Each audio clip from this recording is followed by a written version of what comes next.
Hi everybody, welcome to Makeup University. I'm Sherilyn. Thanks for joining me today.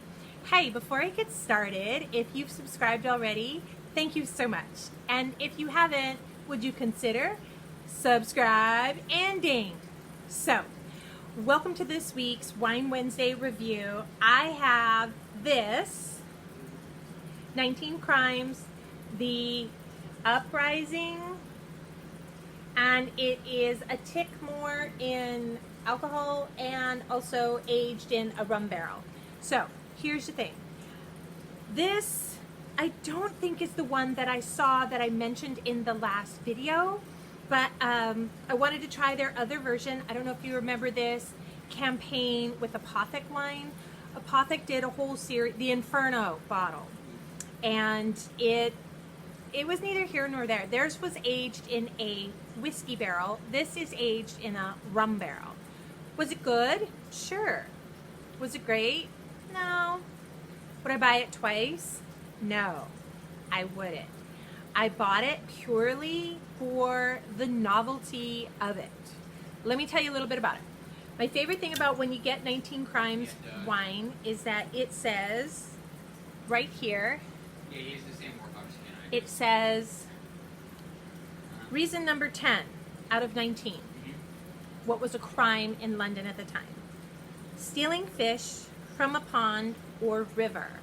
I saw an article online about 39 odd things that the Queen of England really owns.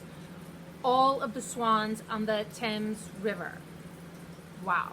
So she also owns the fish, and she owns the water line, and she owns the beachfront, and there were so many things. It was a really good article. If I can find it again, I'll put it in the link.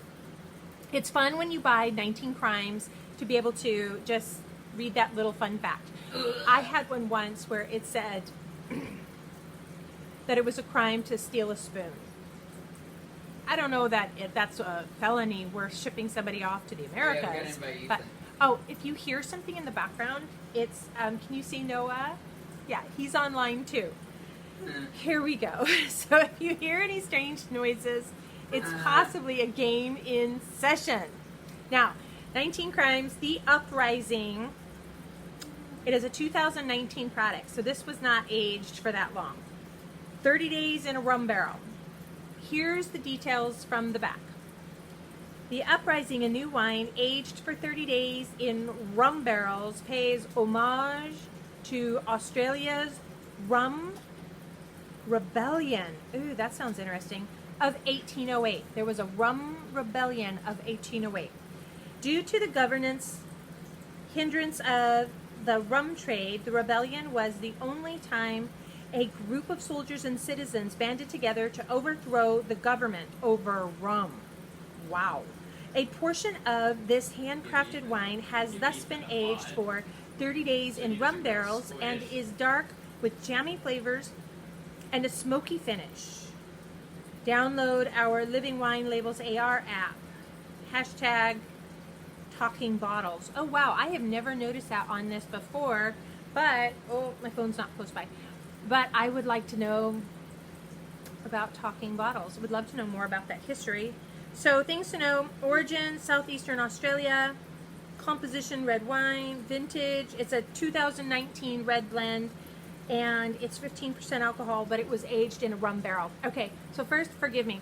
I thought this was a British thing, but obviously it's an Australia thing, so goes to show how much I know.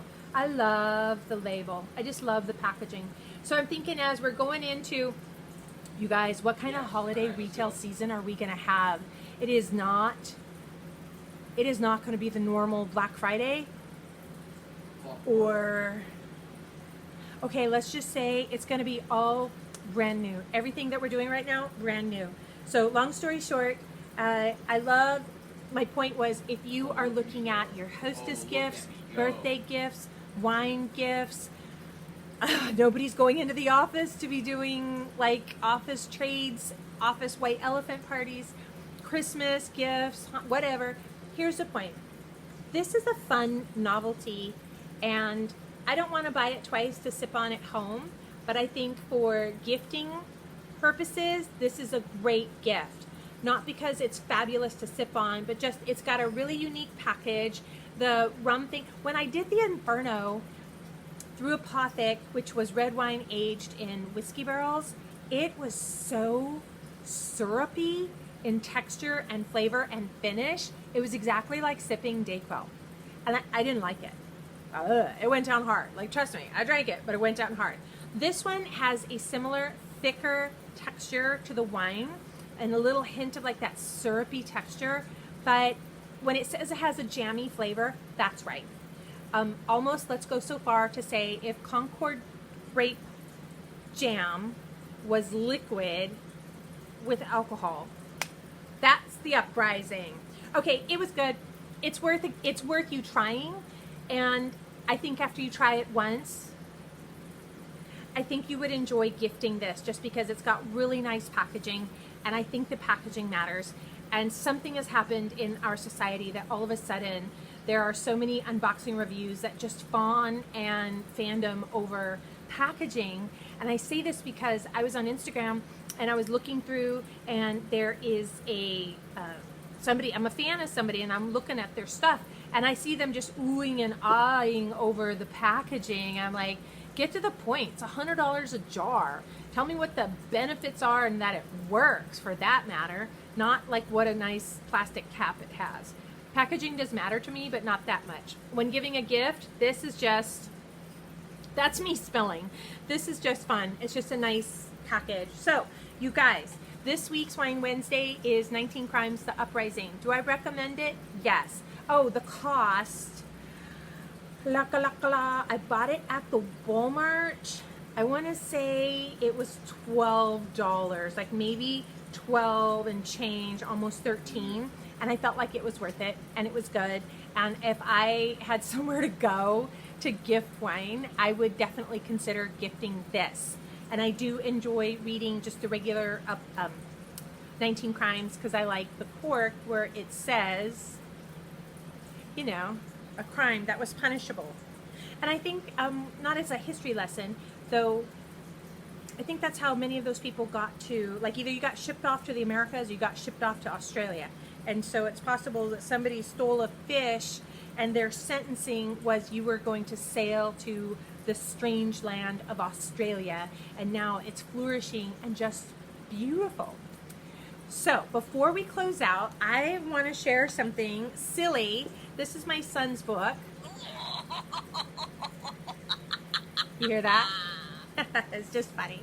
I think we need something funny. So this is a book of jokes, and I'm going to tell you one.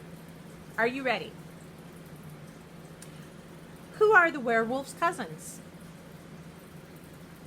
The who, which, what, and when wolves. Yeah. Get it? Who are the werewolves' cousins? The who, which, what, and when wolves. That's funny. Okay, you guys, thank you so much for tuning in today. It is just a slippery, rocky, bumpy road into, like, 5780 has ended, and we're in 5781, and I'm so excited for the Hebraic New Year, the biblical calendar New Year, though I am curious to see how the year 2020, there's still a little bit of time left in it. I'm curious to see what amps up, ramps up, and comes out. So before I go, I hope that joke made you laugh. And if you have something that you're sipping on or that you love to give as a wine gift, in fact, actually, I just went to a friend's house, had some guests over, and I wanted to bring wine, but I didn't know if people did drink wine, so I just took literally a pumpkin spice candle. And it had this really gorgeous, like, vintage glass jar that it was in, and I really liked it, and I really wanted to keep it. But it was a hostess gift. So, you guys, let me know in the comment what you're sipping on, what you're going to do for your gifting this season when it comes to wines, or I don't know if you remember the Beatinis from a couple weeks back in August. Oh, that was good. And oh, I would love to give that as a gift and get that as a gift. You guys, we're done here. Thank you so much for watching. I'm Cheryl Lynn. This is Makeup University. And remember, you look really gorgeous.